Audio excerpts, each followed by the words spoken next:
शमीशान निर्वाणरूपम् विभुं व्यापकं ब्रह्मवेदस्वरूपम्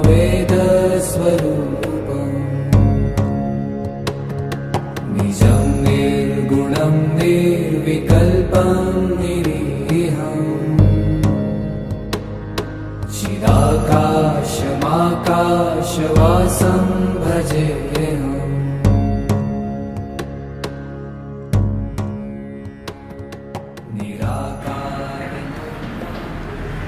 हर हर महादेव। ओम नमः शिवाय।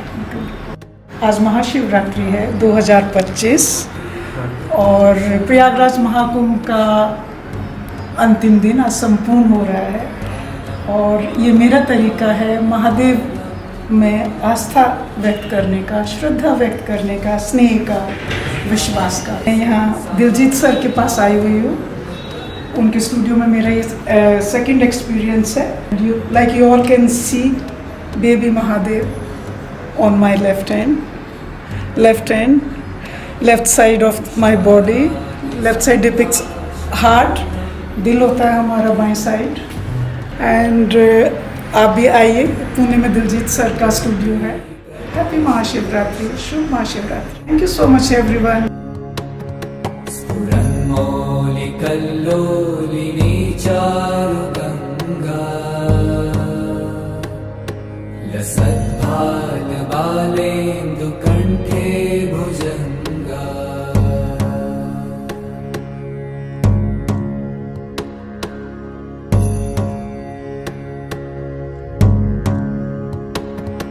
चलत्कुण्डलं भ्रूसुनेत्रं विशालम् प्रसन्नाननं नीलकण्ठं दयालम् मृगाधीशचर्माम्बरं मुण्डमालम्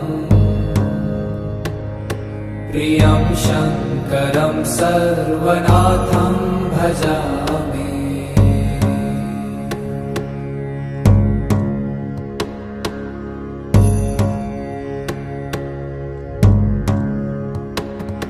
प्रचण्डं प्रकृष्टं प्रगल्भं परेशम् अखण्डम् अजं भानुकोटिप्रकाशम् त्रयशूलनिर्मूलनं शूलपाणिम् भजेऽहं भवानीपतिं भावगम्।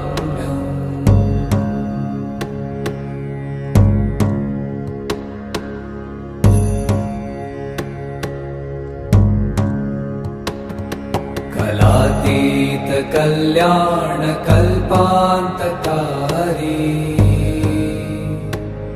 सदा सज्जनानन्ददाता पुरारी चिदानन्द सन्दोह मोहापहारी प्रसीद प्रसीद प्रभो मन्मथारी।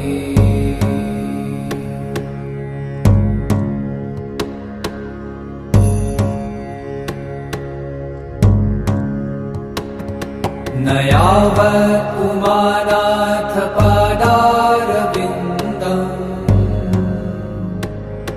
भजन्ति ह लोके परे वा नराणाम् न तावत् सुखं शान्ति सन्तापनाशम् प्रसीद प्रभो सर्वभूताधिवासम्।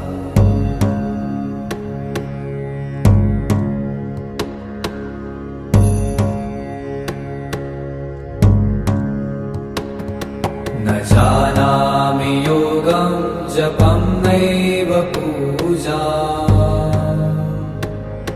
न तोऽहं सदा सर्वदा शम्भुतुभ्यम्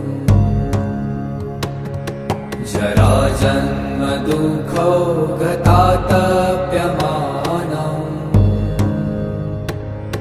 प्रभो पाह्यापन्नमामीश शम्भो।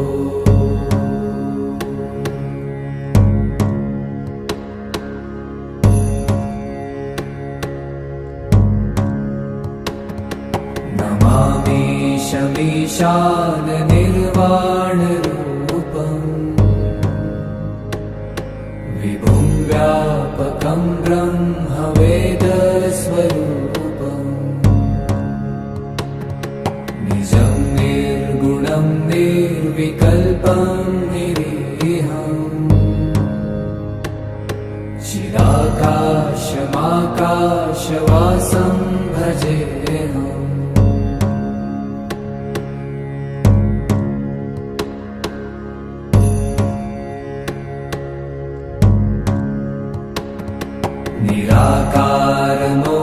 निराकारमोङ्कारमूलं तुरीयम् गिराज्ञानगोतीतमीशं गिरीशम् करालं महाकालकालं कृपालुम् गुणागारसंसारपारं नतो।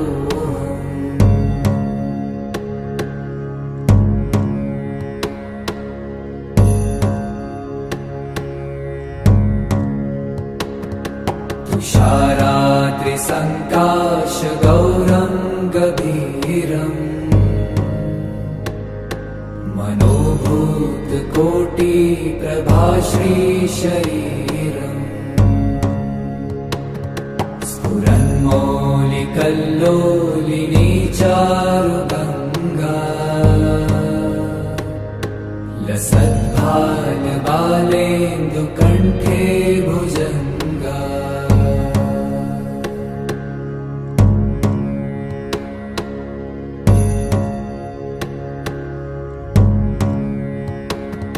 चलत्कुण्डलं भ्रूसुनेत्रं विशालम् प्रसन्नाननं नीलकण्ठं दयालम् मृगाधीशचर्माम्बरं मुण्डमालम् प्रियं शङ्करं सर्वनाथं भजामि।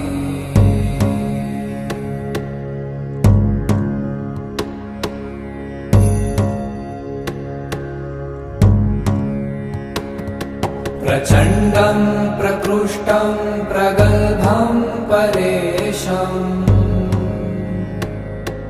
अखण्डम् अजं भानुकोटिप्रकाशम् त्रयशूलनिर्मूलनं शूलपाणिम् भजेऽहं भवानीपतिं भावगम्।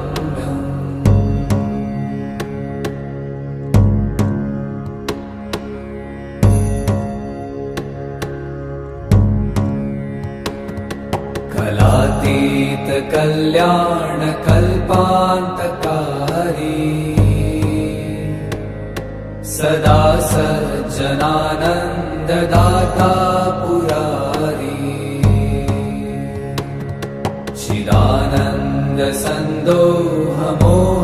चिदानन्दसन्दोहमोहापहारी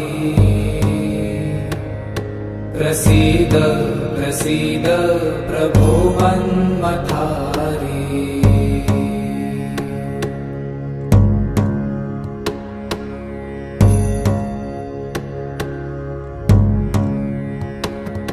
न यावत् पुमानाथ पादारविन्दम्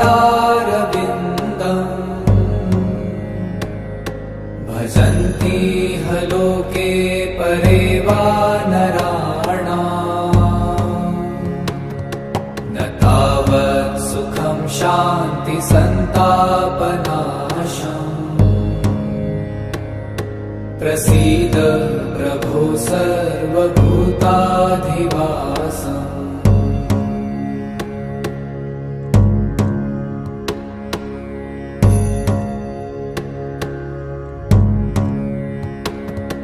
न जानामि योगं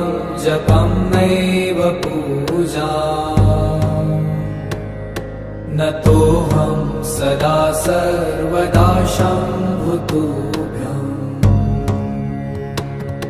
जराजन्म दुःखो गतातप्यमानम्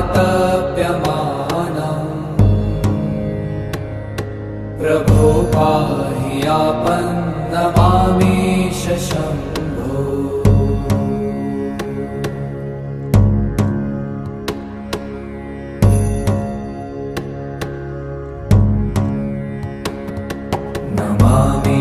नमामीशमीशान निर्वाणरूपम् विभुं व्यापकं ब्रह्मवेदस्वरूपम्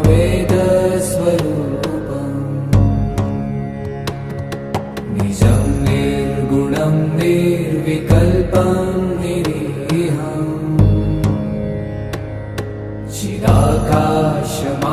चिदाकाशमाकाशवासं भजेऽहम्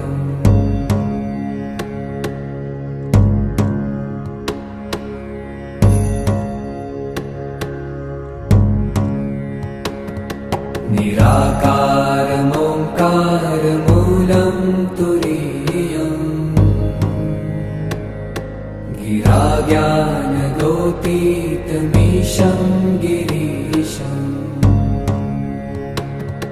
करालं महाकालकालं कृपालुम्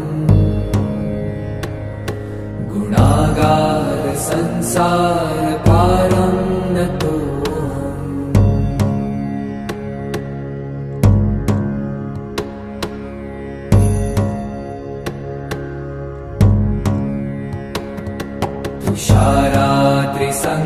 तुषारात्रिसङ्काशगौरं गभीरम्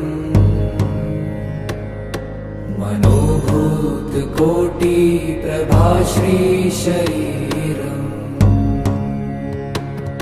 स्फुरन्मौलिकल्लोलिनी चारुगङ्गा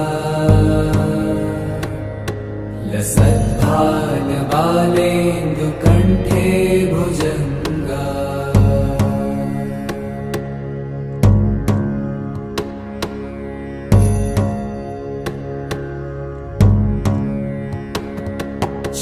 चलत्कुण्डलं भ्रूसुनेत्रं विशालम् प्रसन्नाननं नीलकण्ठं दयालम् मृगाधीशचर्माम्बरं मुण्डमालम् प्रियं शङ्करं सर्वनाथं भजामि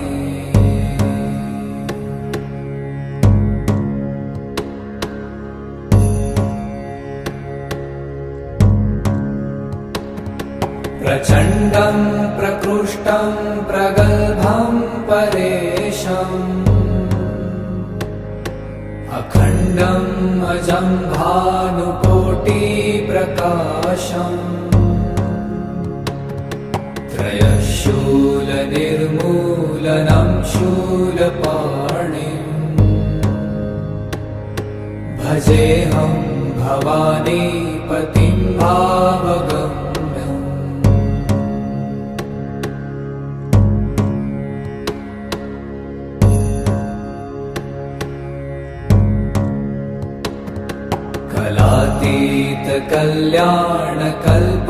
कलातीतकल्याणकल्पान्तकारी सदा सज्जनानन्ददाता पुरारी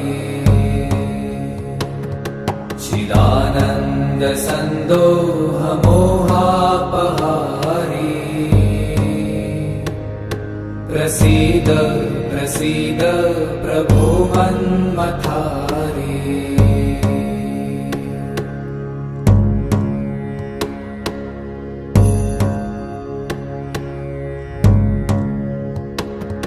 न यावत् पुमानाथ पादारविन्दम् भजन्ति ह लोके परे वा नराणाम् न तावत् सुखं शान्ति सन्तापनाशम् प्रसीद प्रभो सर्वभूताधिवासम्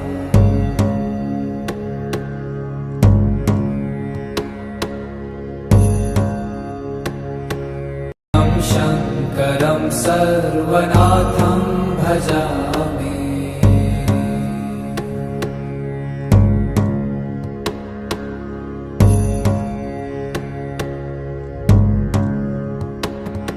प्रचण्डं प्रकृष्टं प्रगल्भं परेशम् अखण्डम् अजं भानुकोटिप्रकाशम् त्रयशूलनिर्मूलनं शूलपाणिम् भजेऽहं भवानीपतिं भावगम्यम्।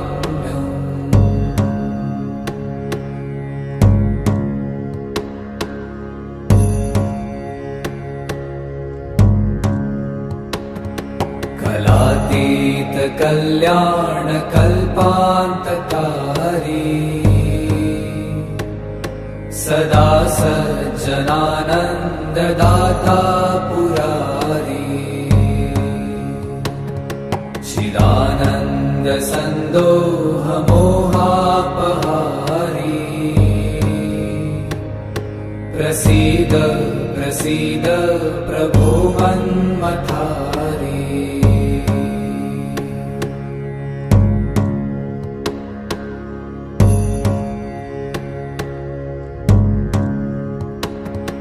न यावत् उमानाथ पादारविन्दम् भजन्ति ह लोके परे वा नराणाम् न तावत् सुखं शान्ति सन्तापनाशम् प्रसीद प्रभो सर्वभूताधिवासम्।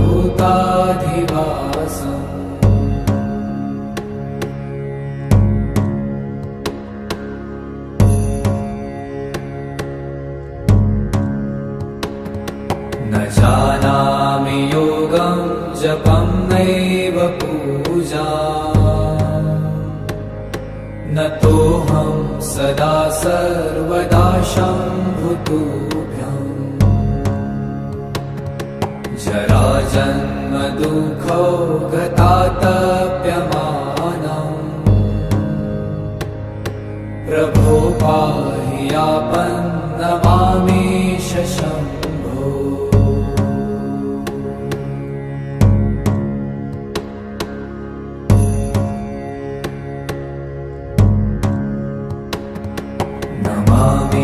नमामीशमीशान निर्वाणरूपम्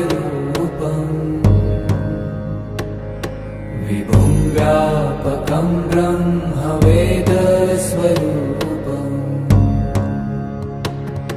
निजं निर्गुणं निर्विकल्पं निरीहम् चिदाकाशमाकाशवासं भजेऽहम्।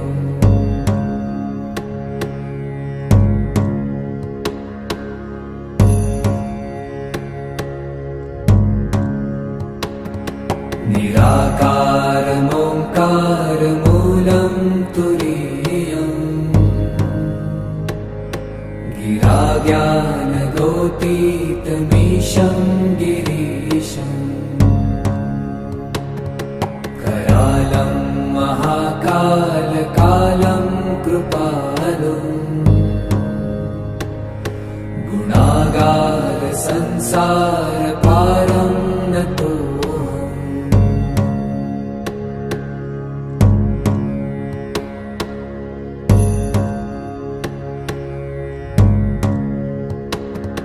तुषाराद्रिसङ्काशगौरं गभीरम् मनोभूतकोटिप्रभाश्रीशरीरम् स्फुरन्मौलिकल्लोलिनी चारुगङ्गा लसद्भालबालेन्दुकण्ठे भुजङ्गा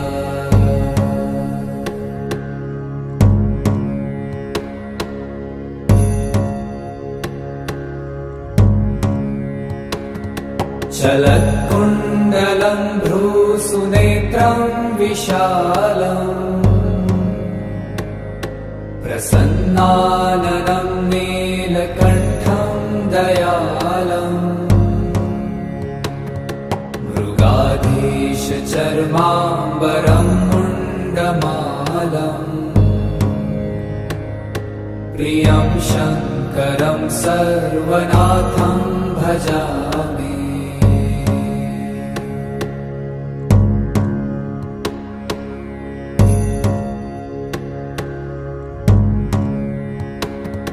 प्रचण्डं प्रकृष्टं प्रगल्भं परेशम्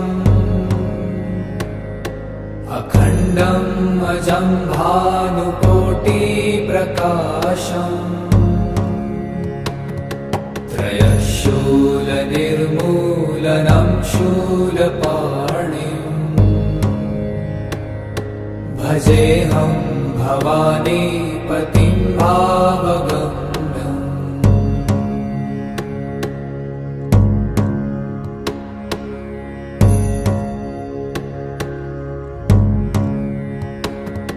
कलातीत कल्याण कल्पान्तकारी सदा सज्जनानन्ददाता पुरारी चिदानन्द सन्दोह मोहापहारी प्रसीद प्रसीद प्रभो मन्मथारी।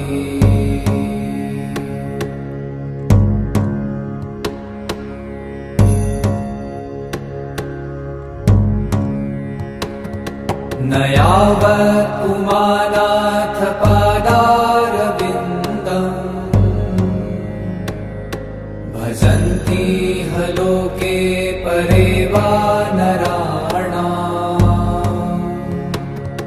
न तावत् सुखं शान्ति सन्तापनाशम्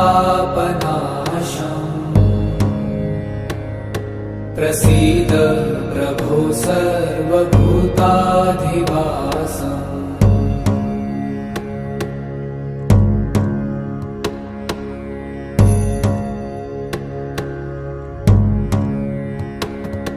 न जानामि योगं जपं नैव पूजा न तोऽहं सदा सर्वदा शम्भुतुभ्यम् जराजन्म दुःखौ गतातप्यमानम्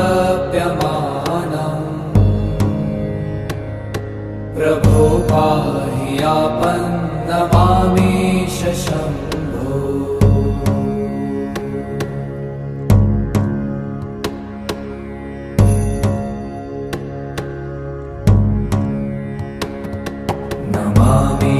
नमामीशमीशान निर्वाणरूपम्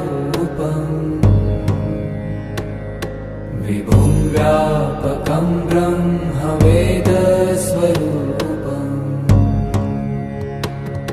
निजं निर्गुणं निर्विकल्पं निरीहम् चिदाकाशमाकाशवासं भजेऽहम्।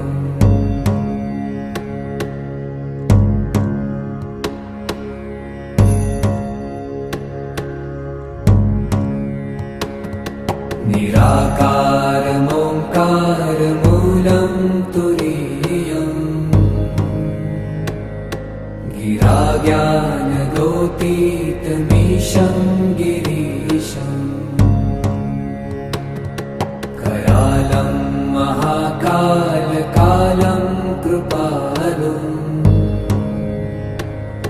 गुणागार संसारकारं नतोऽहम्।